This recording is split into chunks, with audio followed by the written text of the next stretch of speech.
今年的北戴河休养时间开始了，那传说中的元老政变，习近平下台会发生吗？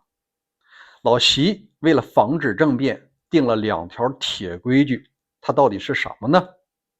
以前参会的胡锦涛、朱镕基为什么今年根本就没到北戴河？大家好，我是大卫，美西时间7月3号8月3号啊。今天我主要是大家聊一个非常关注的事儿，因为最近这个自媒体人们经常说，中共已经进入了元老与在任的老习博弈时间了，决定中国未来10年、20年命运的大事儿就在北戴河会发生。这个就是已经俗套了10几年的元老政变，习近平被架空或者是被拿下。今天咱不说它真的发生还是有可能发生，我只聊一件事，老习为了防止政变，他的2条铁规矩是什么？首先说这个政变它有硬的和软的2种，咱先说硬的政变吧。你必须得掌握军权，你才能说镇住这些在任的官员，对不对？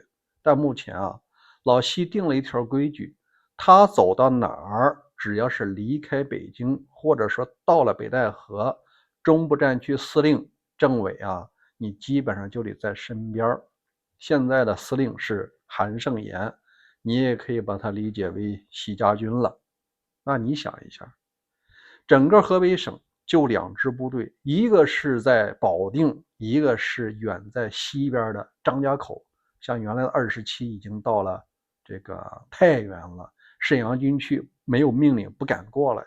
你要政变，你只能调动这2支部队，而他们的顶头上司就在老习身边。你觉得哪支部队敢听元老的？另外老习为了防止政变，他定了第2条规矩，元老们当然每年要参加会议，就是所谓的北戴河休养时间，不是来开会的，是来休养的。他定了有8个字，一个叫做个人自愿，最重要的呢是后边叫做错峰进行。按照有些自媒体人的评价他们给大家构建出来的一个场景就是说，现在元老们要求参加政治局会议等于政治局扩大了，在任的和退任的一起进行，然后呢以人数多数，是以会议的形式，采用柔性政变的方式，你就下台。这不是就像那个让原来的老胡下台嘛，胡耀邦下台不是在会议上被人骂了几天，最后顶不住压力下台嘛？这种柔性政变你确实需要人数和票数，要不然你场子压不住。但现在已经是错峰进行了。我看了一下在世的正国级的领导人只有18位了。你想想18位，那副国级呢，就是原来这个副总理、常委级的人大副委员长也只有22位，这加起来是40位。所谓元老就是这40人。至于说有些人们的想法什么正部级根本就不会参加本次的休养。那些正部级、副部级退休的人没有北戴河待遇，有是呢南戴河，大家明白吗？真正能够决定所谓的元老只有40人。那我告诉你有2位今年是铁定不参加了。一个就是胡锦涛，他呢住院了。前几天咱们说过了，有人说全家这个因为中毒死亡了我那期节目我就说这种可能性是极小的，几乎是违反常识的。但是岁数大了他不会来。第2个人呢就是前总理朱镕基。朱镕基会经常成为有些自媒体人中的主角他可能还属于干将级的。他呢也不会来，同样是因为身体原因。在这儿呢给大家讲一个历史上的一个小知识，就是如果中共党魁防着你，不想让你开会，他通常在通知的时候啊，就采取一个小的措辞儿。给大家举个例子，林彪让他去打这个朝鲜，他不去，不去了以后，虽然说是国防委员会的副主席，只是挂个名儿，主持工作的是彭德怀。每次军委开会的时候，就刻意不让你这个曾经不听话的抗命的副主席出席。他说：林彪同志若身体原因，可不参会。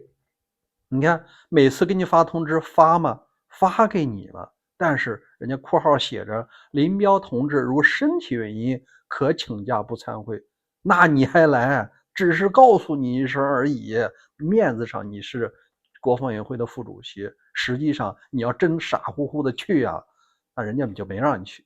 所以你看，现在也一样的，既然是要错峰进行，他是不会把这40个人凑到一块儿开会的。另外，在7月28号左右啊，中共中央在任的20多人政治局会议，人家已经开了，无论是研究上半年的经济啊，下半年的措施，这事已经开了。这次来开会的就是那么几个常委，再加上10来个的这个元老，而且是错峰进行。当然了，今天中共对老百姓说我们的习总书记委托蔡奇，还有国务院秘书长吴正龙，还有组织部长石泰峰看望了一些老专家。但是这个每年都如此，因为政治局委员你各忙各的，7个常委这次在北戴河聊的是什么呀？我判断主要还是明年换届的时候谁会留下来，这是勾兑的时间，这才是老习北戴河时间的重头戏、核心议程。明年哪些人留下来，哪些人要走？你走的话，你想提拔谁？你给我几个人选，然后呢，我再来选。比如说一些重要的岗位，像明年的公安部长、国家安全部长、政法委书记纪委书记几个副总理，谁会留下来，谁会走，或者谁会进行一个虚职处理，哪些人进政协副主席，哪些人是人大副院长。这次会议主要是聊这个的。为什么呢？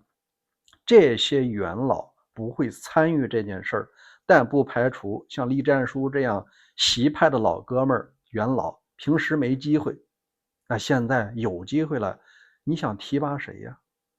或者说你手里有谁出了问题了，需要让我给特赦一下，这个时候实际上是明年权力的勾兑时间了。大家盼望的那种决定中国人未来命运的政变大戏我判断大概率99%是不可能发生了。当然了，如果您有自己的观点，欢迎在留言区留言，咱们共同探讨。明天再会。